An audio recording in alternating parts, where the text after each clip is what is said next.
Bueno, bienvenidos hermanos, qué gozo poder encontrarnos en esta mañana en nuestra serie Dios con nosotros, en una época donde nos encontramos muy reflexivos con respecto al nacimiento de Cristo y qué bueno que hemos podido ver en semanas anteriores, cuando si usted nos visita por primera vez, usted recordará, o por segunda vez, quizás usted no sabe, pero debe de saber que nosotros empezamos esta serie en Génesis capítulo del 1 al 3, donde hablábamos de cómo en el principio Dios estaba con nosotros y luego por causa del pecado nosotros nos quedamos sin Dios.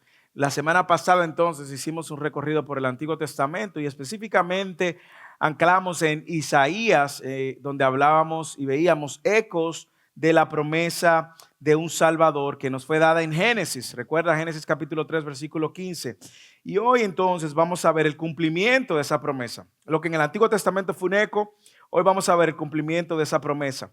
La semana pasada decíamos que desde el libro de Génesis hasta pasando hasta el último de los profetas del Antiguo Testamento, Malaquías, nosotros veíamos cómo Dios nos iba revelando un drama, el drama de la redención. Y cómo nosotros veíamos que la esencia misma incluso de lo que nosotros celebramos en esta época radica justamente en el cumplimiento de estas promesas que fueron dadas cerca de 700 años antes. Y vemos en todo el Antiguo Testamento cómo Dios nos fue pintando, decíamos la semana pasada, trazo a trazo, un retrato de cómo iba a lucir este Mesías y cómo iba a lucir este Cristo. De hecho, el Cristo de nuestra celebración de la Navidad. Decíamos que en Génesis capítulo 3, versículo 15, Él era la simiente de la mujer. Recuerda Génesis 3, donde el Señor decía que de la simiente de la mujer, entonces vendrá aquel que iba a aplastar la cabeza del enemigo. Y ahí empezó lo que fue la promesa de redención. Desde ese momento, eso se le llama, creo que lo dijimos la semana pasada, el protoevangelio, el evangelio temprano. Y todo el Antiguo Testamento está cargado de genealogías que iban manteniendo esta promesa de que de la simiente de la mujer. Eso lo vimos la semana pasada y usted podrá verlo en los videos de YouTube. En Génesis 3:15, Él es la simiente de la mujer. En Génesis 2:3 decíamos que Él es el descendiente de Abraham. En Génesis 49:10, Él es de la tribu de Judá. En Números 24:17, Él es la estrella que salió de Jacob. En Deuteronomios capítulo 18:15, Él es el profeta mayor que Moisés. En 2 de Samuel 7:2 es el hijo de David que reinará para siempre. Y nosotros hacíamos un recorrido hasta Miqueas, decíamos Miqueas 5:2 es el bebé nacido de Belén. En Daniel es el hijo del hombre que viene, el siervo sufriente. Y vimos todo eso en el sermón de la semana pasada. Y es justamente en el texto de hoy que vemos el cumplimiento de esta promesa. De todo lo que en el Antiguo Testamento era ecos, ahora nosotros lo vemos en el cumplimiento, cumpliéndose con el nacimiento de Jesús. Y esto nos deja claro que Dios cumple sus promesas y Él cumplió la promesa de enviar al Salvador. Y eso es lo que veremos hoy, el nacimiento del Salvador. Es bueno que sepamos que de los 4 evangelios, Mateo, Marcos, Lucas, Juan, solo 2 evangelios narran el nacimiento. El evangelio de Mateo, que es el que vamos a usar principalmente en el día de hoy y en la próxima semana también, y el evangelio de Lucas. Pero hoy vamos a estar en medio de esos 2 textos para ver cómo ambas narrativas coinciden en componentes que son muy importantes para nosotros entender el cumplimiento de la promesa del Señor. Mateo y Lucas, en Mateo principalmente porque recuerde que su audiencia es mayormente, primordialmente judía. Y si usted incluso lee el capítulo 1, va a dar cuenta de que en el capítulo 1, versículo 1 dice que es el libro de la genealogía de Jesucristo, hijo de David, hijo de Abraham, y empieza con Abraham hasta llegar a José para demostrar una vez más que del linaje de David vendría descendiente. Pero interesante es que en Lucas también, cuando habla del linaje de David, entonces cuando habla del linaje de Jesús, entonces conecta a María con el linaje también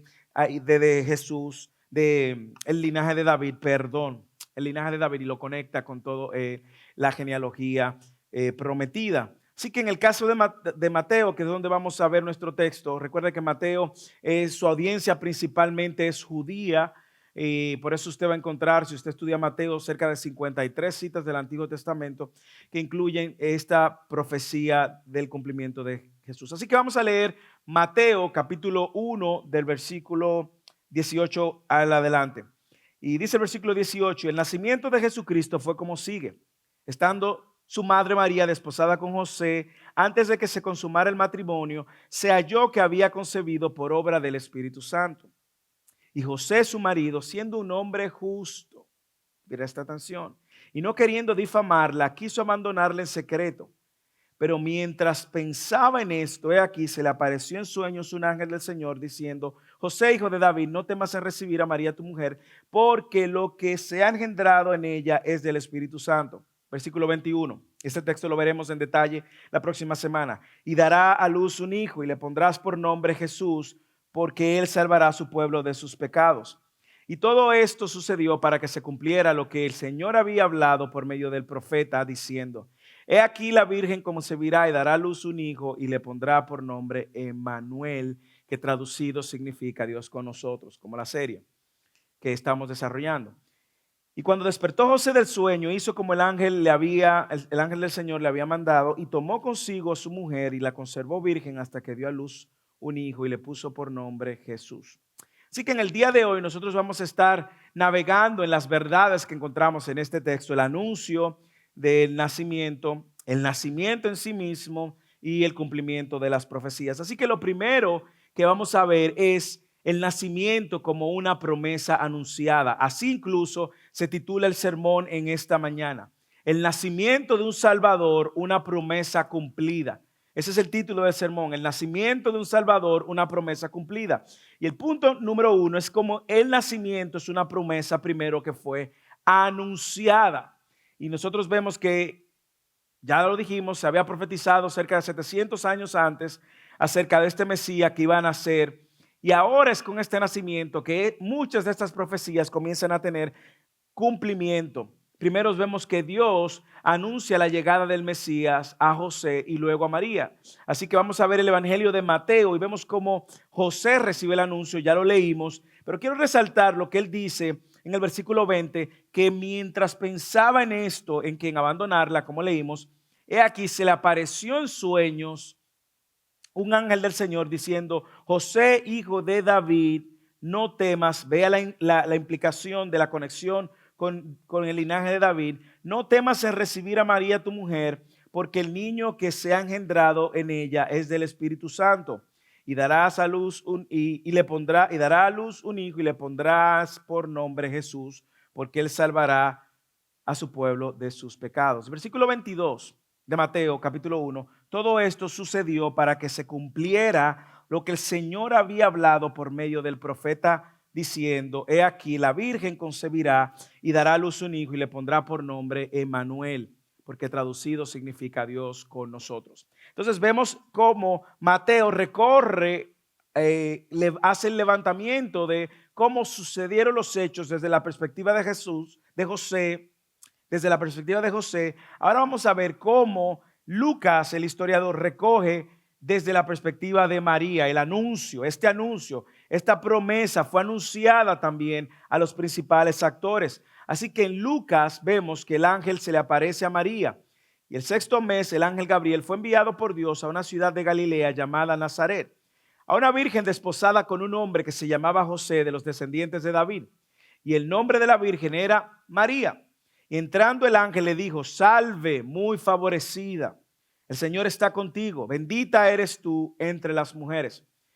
Versículo 29. Pero ella se turbó mucho por estas palabras y se preguntaba, ¿qué clase de saludo sería este? Y el ángel le dijo, no temas, María, porque has hallado gracia delante de Dios. Y he aquí concebirás en tu seno y darás a luz un hijo y le pondrás por nombre Jesús. Este será grande y será llamado Hijo del Altísimo. Y el Señor Dios le dará el trono de su padre David. Vea otra vez, observe cómo conecta con David. Y reinará sobre la casa de Jacob para siempre y su reino no tendrá fin. Entonces María dijo al ángel, ¿cómo será esto? Puesto soy virgen.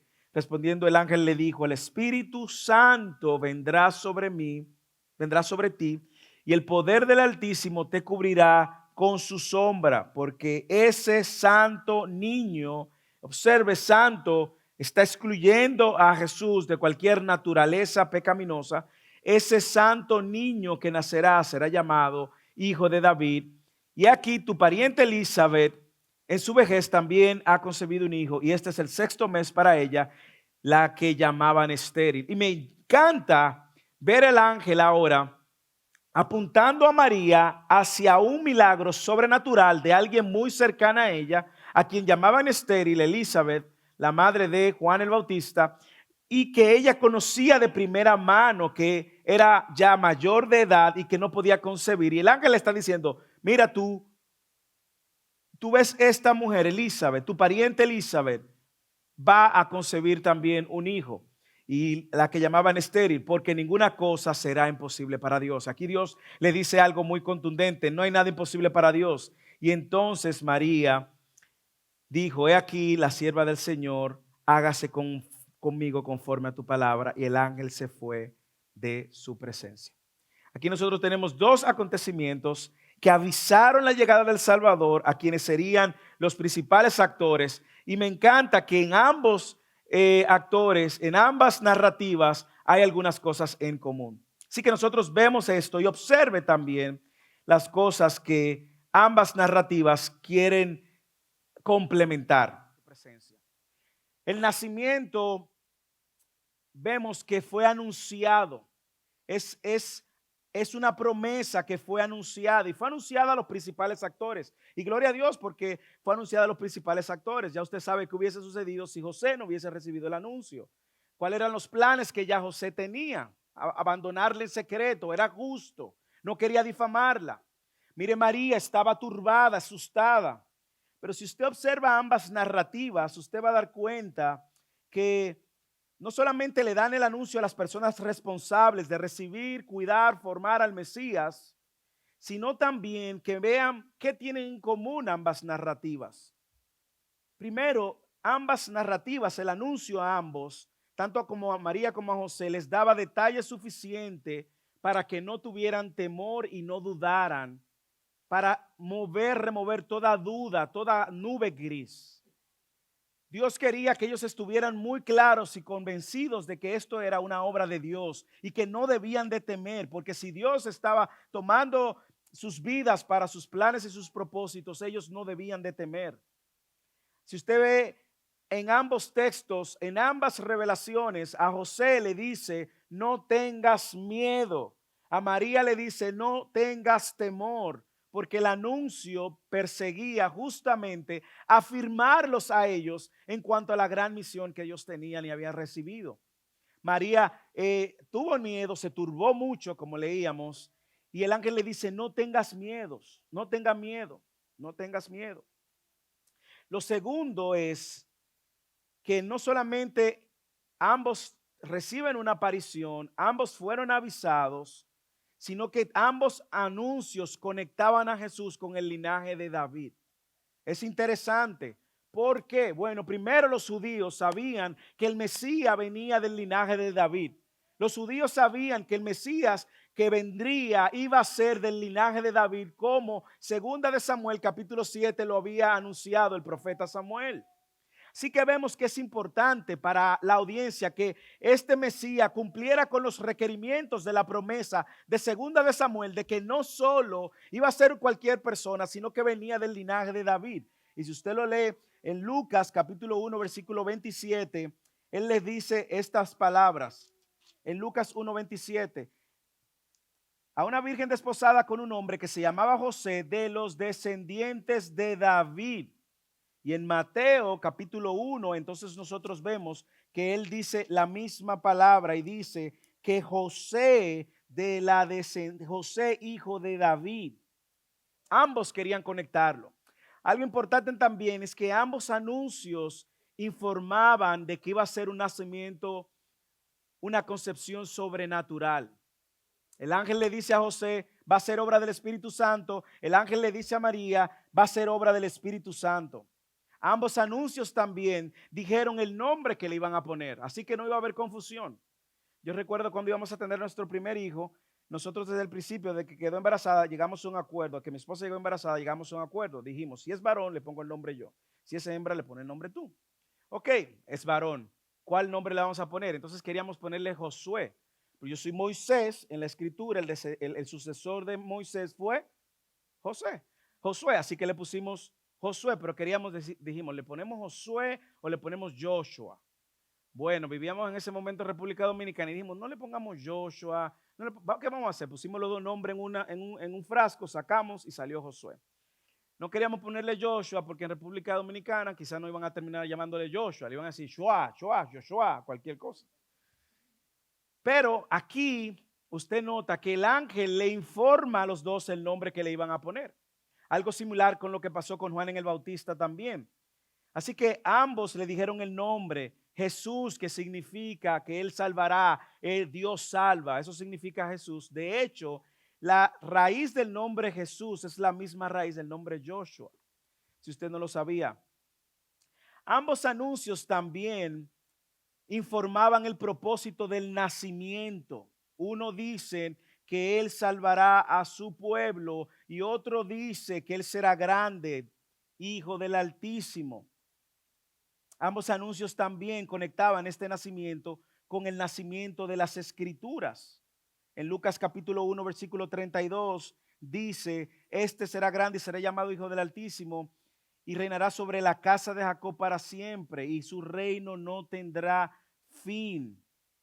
Y su reino no tendrá fin. Y usted ve que en Mateo entonces, en el versículo 21 del capítulo 1 dice, y esto sucedió para que se cumpliera lo que el Señor había hablado por medio del profeta.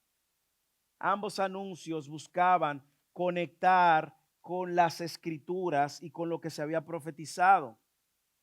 Nosotros vemos que Dios está tomando control de estas vidas y Dios está dándole todos los detalles a esta pareja para que entendieran que este anuncio que había sido dado hace años anteriores, cientos de años anteriores, ahora le iba a ser anunciado a ellos y iban a tener varias cosas en común. ¿Qué pasó cuando ellos dos se encontraron a hablar del tema? No sabemos. La Biblia no dice qué pasó en la primera conversación de José y María. No sabemos. Pero muy probable cuando ellos hablaron, ya José vino tranquilo y le dijo, María, me pasó esto, se me reveló un ángel.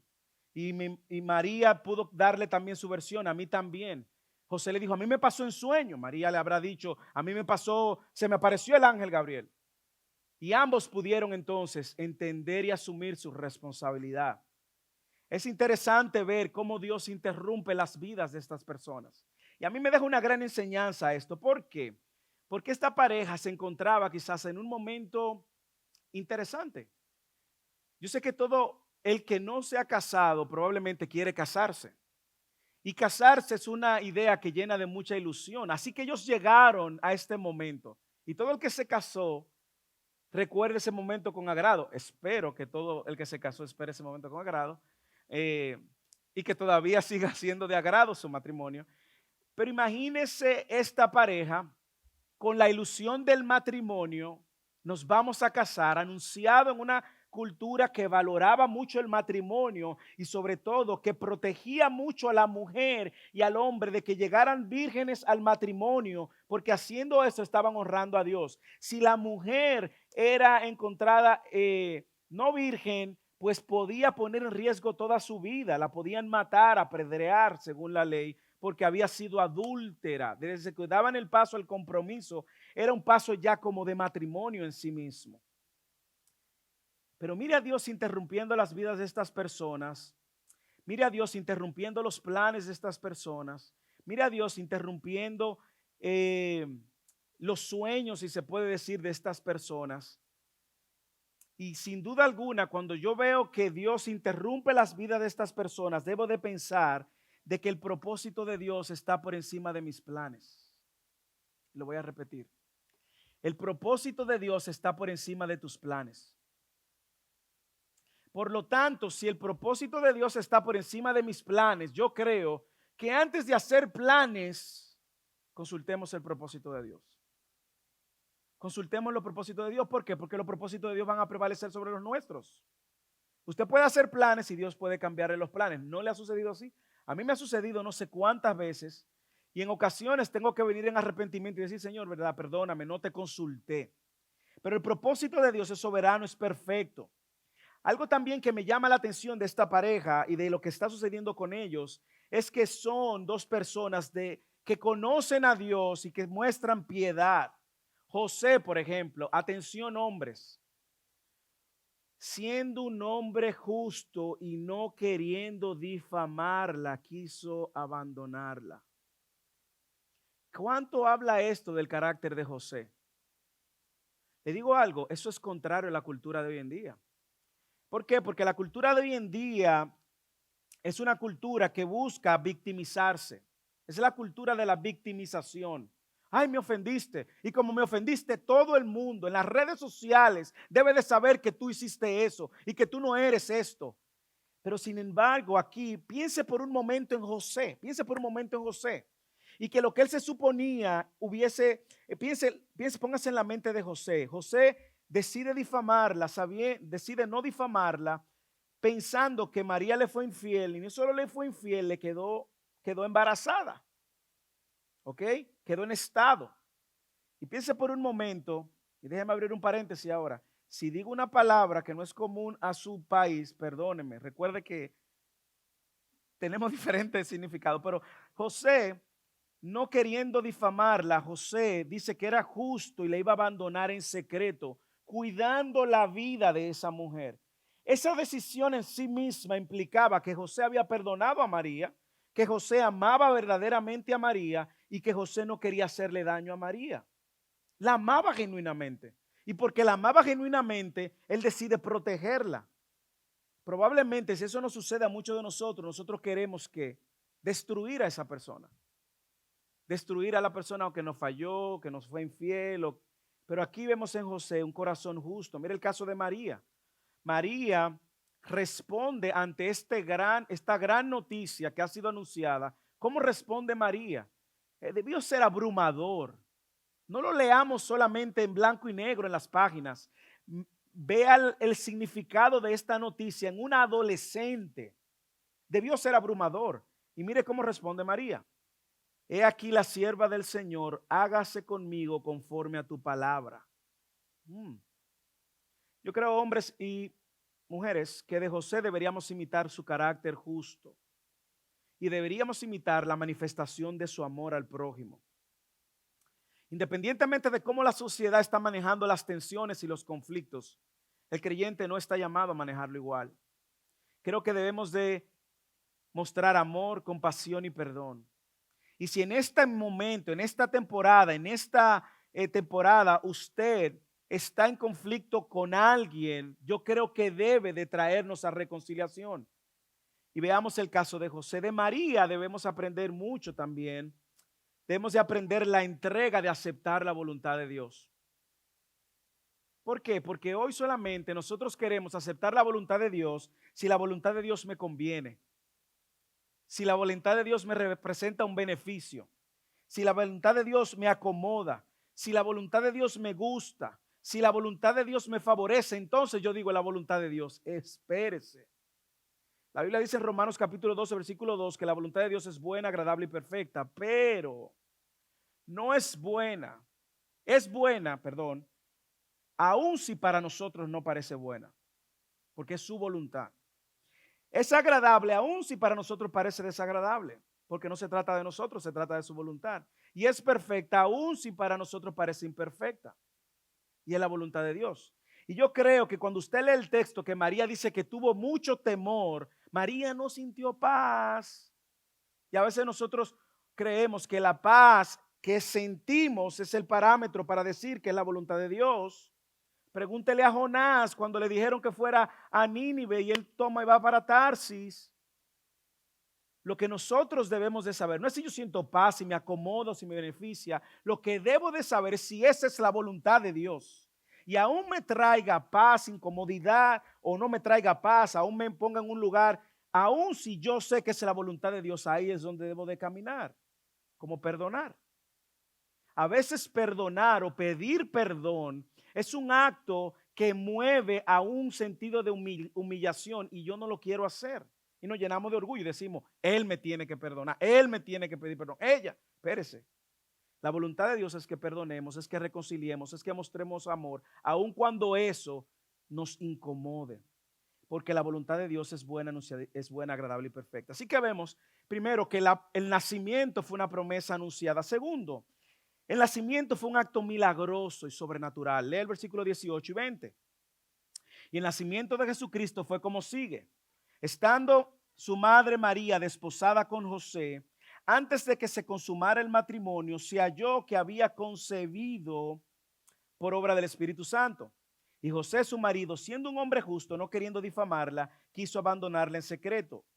Pero mientras pensaba esto, he aquí se le apareció en sueño el ángel del Señor diciendo, José, hijo de David, no temas en recibir a María tu mujer. ¿Por qué? Porque lo que se ha engendrado en ella es del Espíritu Santo. Mire que aparece 2 veces. Mateo pone 2 veces la intervención de la persona del Espíritu Santo. Es interesante ver cómo la versión de Mateo resalta en varias ocasiones que este milagro sería un milagro sobrenatural. Como decíamos, el nacimiento no solamente fue anunciado, una promesa que fue anunciada, sino también que fue un acto milagroso, sobrenatural. Y vemos cómo Mateo de manera intencional hace el énfasis, no pierda de vista esto, hace el énfasis de que es el Espíritu Santo, hace el énfasis de que es una obra sobrenatural, de que la simiente de José no tenía ningún tipo de protagonismo en este evento sobrenatural. Ahora, ¿cómo sucede el milagro? Bueno, ya leímos, sucedería engendrado por medio del Espíritu Santo, como dice Mateo capítulo 1 en el versículo 20, pero mientras pensaba en esto, he aquí que se le apareció en sueños el ángel del Señor diciendo, hijo de David, José, hijo de David, no temas en recibir a María tu mujer, porque lo que se ha engendrado de ella es del Espíritu Santo. Entonces vemos que él lo dice en el 20 y lo dice en el 18 y vuelve y lo dice en el 20. Es importante esto. ¿Por qué? Porque es un acto sobrenatural. No hay intervención de un hombre. Es una virgen que no ha sido tocada por un hombre y que ahora está embarazada. Y para aquel que estaba comprometido a casarse con ella, sin duda alguna que iba a ser algo sorprendente. Es algo que, ¿cómo es esto posible? Bueno, pues el ángel le dijo, es obra del Señor, es una obra de Dios. Tú no tienes nada que ver con eso, ¿ok? Ahora nosotros leemos la narrativa de Lucas y entonces vemos en Lucas capítulo 1 versículo 34 al 38 lo mismo, el mismo énfasis. Entonces María dijo al ángel, ¿cómo será puesto esto? Puesto que soy virgen, le dijo, soy virgen. Respondiendo el ángel le dijo, el Espíritu Santo vendrá sobre ti y el poder del Altísimo te cubrirá con su sombra. Por eso el santo niño, mire, una vez más, lo mencioné, lo quiero mencionar otra vez. Cristo nace sin una naturaleza pecaminosa, es santo. El santo niño nacerá, será llamado Hijo de Dios. Entonces María dijo, he aquí la sierva del Señor, hágase conmigo conforme a tu palabra. Entonces, esto sucede, este nacimiento fue un acto sobrenatural. Y aquí hay algunos conceptos teológicos, algunas verdades teológicas que yo creo que debemos de resaltar y luego seguir adelante. Lo primero es que esta es una concepción, esto es lo que se llama el nacimiento virginal y es por medio de la concepción del Espíritu Santo. Y es bueno que estas 2 verdades teológicas que voy a mencionar son cardinales en la vida de la fe cristiana. Y todo el que abraza la inerrancia y la suficiencia de las Escrituras entiende que esto es como la Biblia dice que sucedió. Primero, es una concepción virginal por medio del Espíritu Santo, un nacimiento virginal concebido por el Espíritu Santo. Y segundo, otra gran verdad teológica que encontramos aquí es la encarnación. ¿Qué significa la encarnación? Jesús es Dios y sin pecado. Y déjeme decirle, Dios tomando forma de hombre, ha sido la encarnación y el nacimiento virginal, han sido 2 grandes verdades cuestionadas históricamente. Muchas personas y muchos críticos han atacado a través de la historia, tanto así que hubo un momento que la iglesia en los primeros siglos tuvo que introducirlo como parte de su credo y por eso le llaman el credo apostólico. Bueno, ese credo que se repite y se repite hace énfasis en estas verdades que son cardinales. Primero, lo del nacimiento virginal, nosotros vemos que ambos textos, ambas narrativas, dicen que fue concebido por el Espíritu Santo. Y eso demuestra entonces que es la deidad, que es Dios. Eso demuestra incluso el atributo que Dios mismo posee de poder hacer algo sobrenatural y que tiene el ADN de Dios. Se le atribuye inclusivamente a una obra del Espíritu de Dios. Y nosotros vemos cómo ambos textos nos apuntan a que era una obra del Espíritu Santo. Eso implica que Jesús no fue creado, como dicen algunos. También implica que no fue concebido por medios ordinarios. Lo que demuestra es que Mateo tiene muy en mente intencionalmente demostrar que este viene del linaje de David, que es el Mesías prometido y que iba a ser Dios encarnado. Y nosotros también vemos cuando lo identifica con el nombre, que le dice, y su nombre será Emmanuel, que significa Dios con nosotros. Nosotros estamos una vez más atribuyéndole entonces a ese niño la característica de Dios, Dios con nosotros. Por lo tanto, mire la importancia de valorar, abrazar las verdades cardinales que trae el nacimiento, la encarnación, la concepción por medio del Espíritu Santo y el nacimiento virginal. Son cardinales en nuestra fe, porque estamos hablando de que es Dios mismo que está llegando a este mundo, el Dios creador del cielo, de la tierra, del universo y de todo lo que existe. Ahora toma forma de hombre por medio sobrenatural, lo anuncia como la promesa que había sido profetizada, se lo anuncia a los actores principales y ahora vemos que es una concepción sobrenatural. Así que vemos también no solamente que era Dios con nosotros y que tenía todos los componentes de que no había una intervención humana, sino también que vemos el cumplimiento de las profecías. Cuando dice que nació de una virgen, ¿eso hace referencia a qué? Hace referencia a las profecías que encontramos en Isaías capítulo 7, versículo 14, en Isaías capítulo 9 también, donde dice que por tanto el Señor mismo dará una señal y he aquí una virgen concebirá y dará a luz un niño y le pondrán por nombre Emmanuel, que significa Dios con nosotros. Entonces nosotros vemos que tanto José como María, ambos jugaron un rol pasivo en este nacimiento. Ellos no son los protagonistas. El protagonista principal del nacimiento de Dios es Dios. El protagonista principal del nacimiento de Jesús es Dios.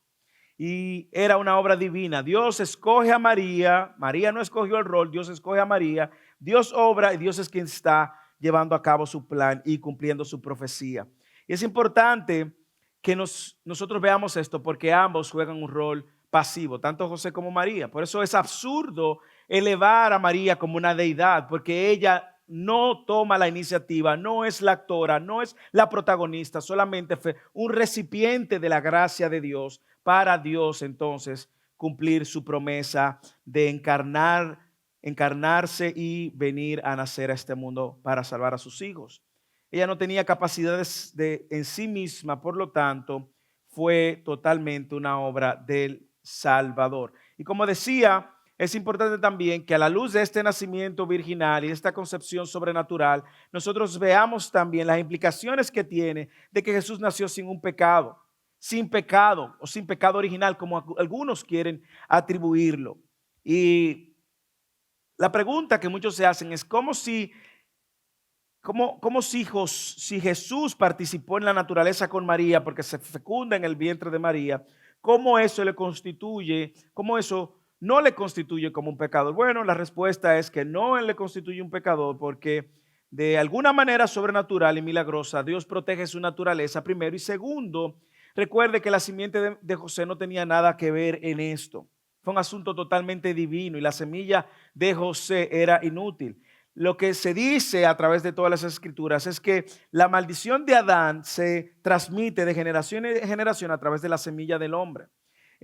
Pero puesto que Cristo fue de origen divino, entonces Él no quedó afectado por la caída. Así que por eso Jesús se convierte en nuestro segundo Adán, porque también así como Adán fue creado del polvo, ahora Dios mismo usa un instrumento, una vasija que Él usó para entonces Dios venir y entrar en medio de nuestro mundo y de nuestro universo. Dios se revela ahora a sí mismo por medio del nacimiento de Cristo y solo el Espíritu Santo podía preparar ese camino y solo Dios podía hacer algo imposible para los hombres. Y es interesante que en el texto eso es lo que él dice. Él prepara en la Virgen el cuerpo como un templo para sí mismo y personalmente se apropia de eso como un instrumento que se da a conocer más adelante en su nacimiento. Escuche cómo dice Martin Lloyd Jones, un predicador. Él dice, todo lo que sabemos es que algo fue tomado, fue limpiado y quedó liberado de toda contaminación, de manera que su naturaleza humana era sin pecado y completamente libre de todos los efectos y resultados de la caída. Tal fue el efecto de la operación del Espíritu Santo sobre María.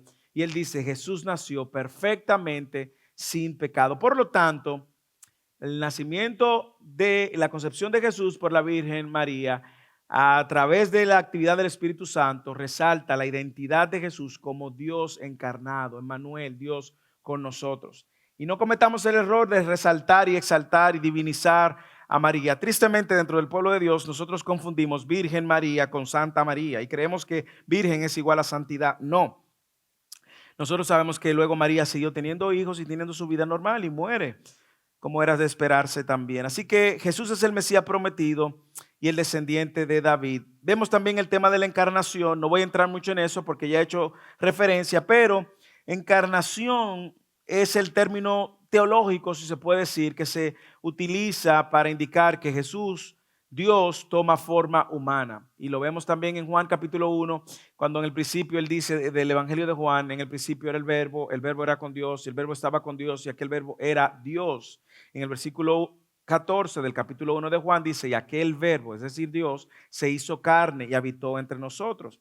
También vemos en Filipenses capítulo 2, que dice que aún siendo él igual a Dios, no estimó eso como aferrarse, sino que se despojó de sí mismo y toma forma de hombre. Así que el tema de la encarnación también ha sido un debate de siglos desde el principio de la iglesia, pero Dios mismo se estaba revelando, mostrándose visiblemente al hombre y asumiendo la forma del hombre. Dios en su divina naturaleza asume nuestra naturaleza humana para ahora ser el nuevo Adán que tomaría nuestro lugar sin pecado y no fallaría. El creador del tiempo, la materia y el espacio entra en nuestro mundo. Así que el creador del hombre se dignó a hacerse hombre, se hizo lo mismo que había creado para que la criatura que él había hecho no se perdiera. Así dice Agustín de Hipona.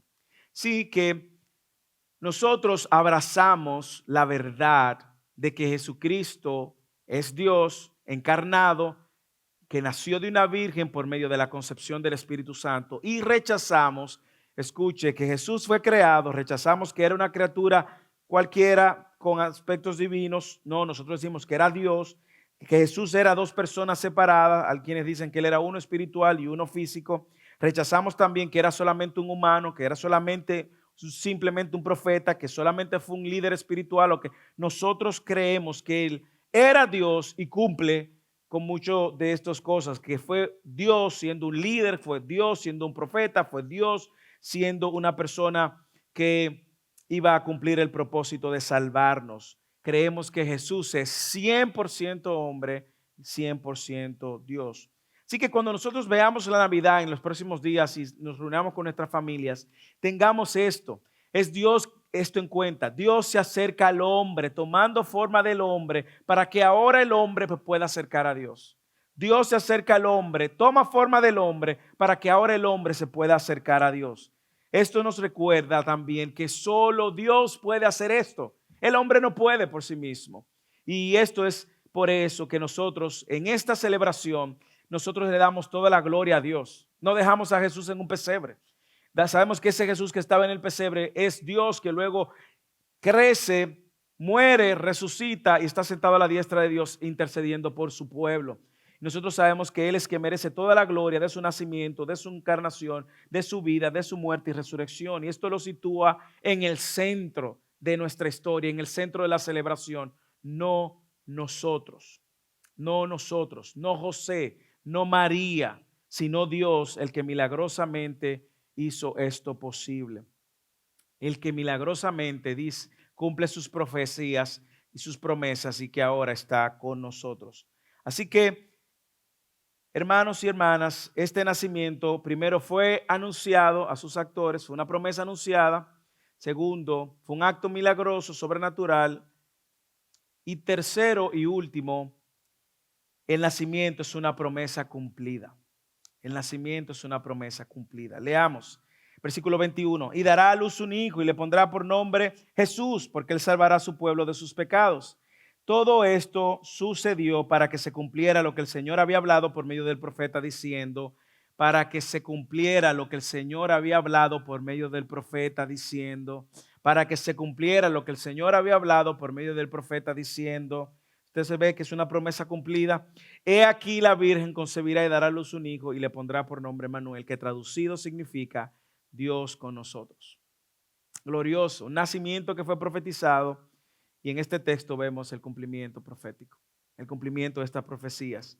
Estas profecías que anticipaban la llegada de un Salvador desde hace 700 años antes, que Génesis capítulo 3, versículo 15 nos recordaba que de la simiente de la mujer, de la descendencia de Abraham, Génesis 12, desde de la tribu de Judá, la estrella que salió de Jacob, el profeta mayor que Moisés, el hijo de David que reinará por siempre, la Virgen concebirá y que él iba a nacer en Belén. Esas profecías se están cumpliendo en el nacimiento y el pueblo de Israel y los judíos en todas sus esferas estaban esperando la llegada de este Mesías.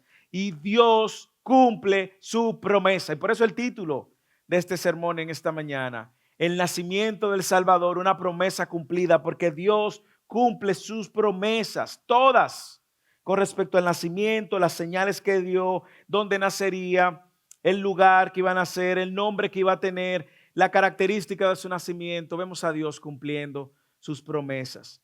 Vemos a Dios cumpliendo las promesas que había dado por medio del profeta Isaías, de que vendría por medio de una virgen, Isaías capítulo 7, versículo 19. También de que su nombre tendría un nombre sobre todo nombre.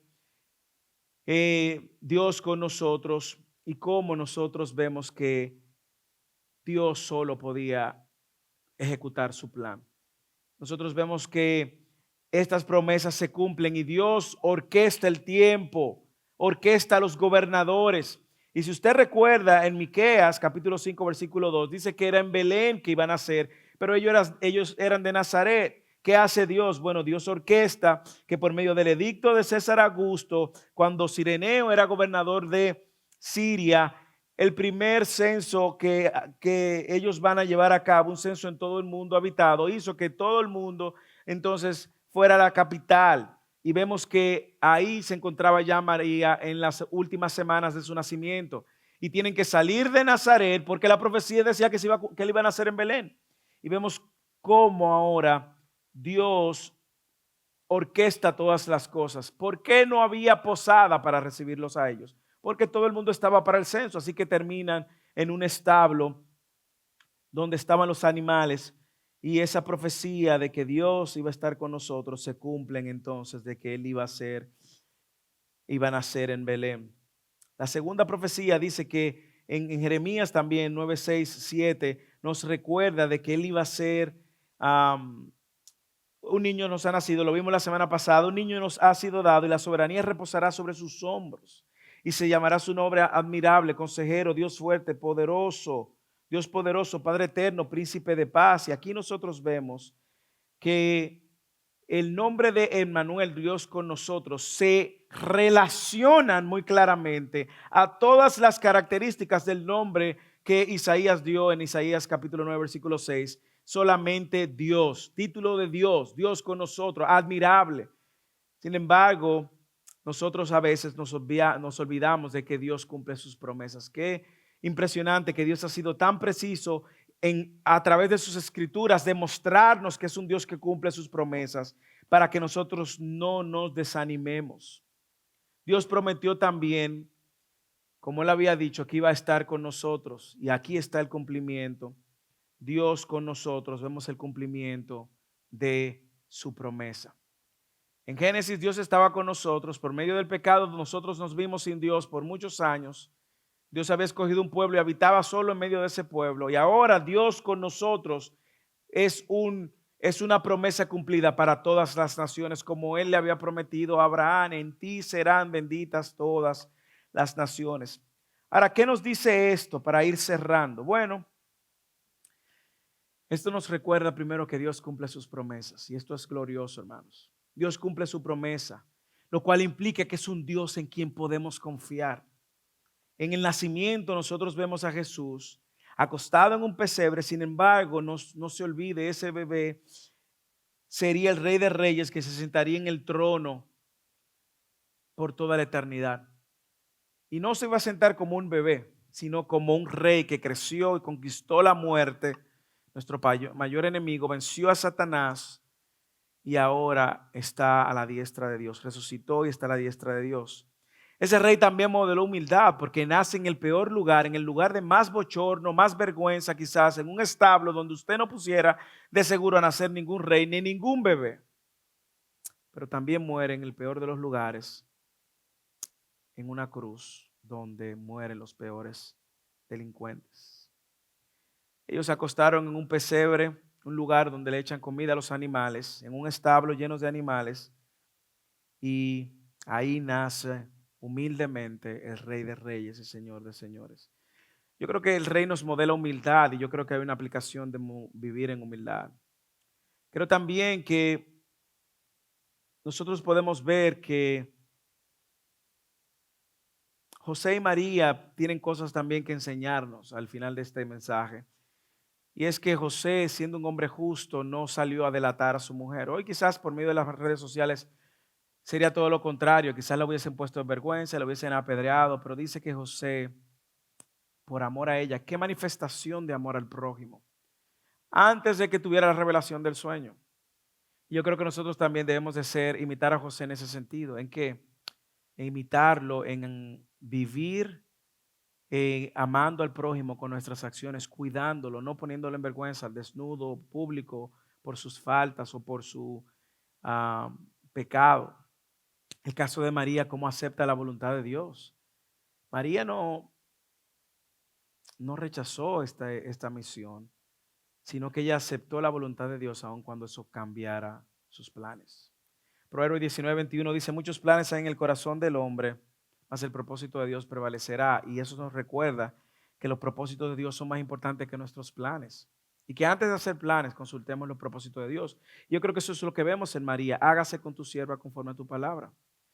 Es nuestra actitud a la hora de ver cómo Dios está cambiando nuestros planes y dirigiéndonos a sus propósitos. Me encanta también que nosotros podemos recordar que Dios está con nosotros, que Él prometió estar con nosotros y que no nos ha dejado, no nos ha desamparado. Dios con nosotros en nuestra naturaleza, Dios con nosotros en nuestras tentaciones, Dios con nosotros en nuestras aflicciones, Dios está con nosotros aquí y ahora, no mañana, ahora está con nosotros, mañana lunes, mañana martes, miércoles, jueves, está con nosotros, porque Él cumplió su promesa de enviar un Salvador. Y ahora estaremos con Él por toda la eternidad. Esto nos enseña que Jesús es Dios. Jesús es Dios. Y si Él es Dios, yo debo rendirme entonces ante Él, ante su señorío, ante su verdad, ante su autoridad, ante la demanda de creer en Él, arrepentirme para perdón de sus pecados. Si usted está aquí en esta mañana y no tiene a Jesús, es nuestra oración que usted se arrepiente y se rinda a este Jesús que es Dios. Y si tú estás en esta mañana y ya conoces a Jesús, entonces adórale como Dios todos los días de tu vida y vive sometido a su voluntad todos los días de su vida. ¿Usted quiere saber para qué nació Jesús? ¿Seguro que usted quiere saber para qué nació Jesús? Pues entonces venga la próxima semana que estaremos hablando del propósito de su nacimiento. Oremos. Padre, gracias por tu palabra, por recordarnos que el nacimiento del Salvador es una promesa cumplida, porque nosotros no íbamos a poder salvarnos por nosotros mismos. Ayúdanos, Señor, en estos días a reflexionar en la verdad del nacimiento, no solo del nacimiento, sino del propósito del nacimiento, de la vida, muerte y resurrección de tu Hijo Cristo. Ayúdanos a responder correctamente en esta mañana, en el nombre de Jesús. Amén. Que el Señor le bendiga. Corte.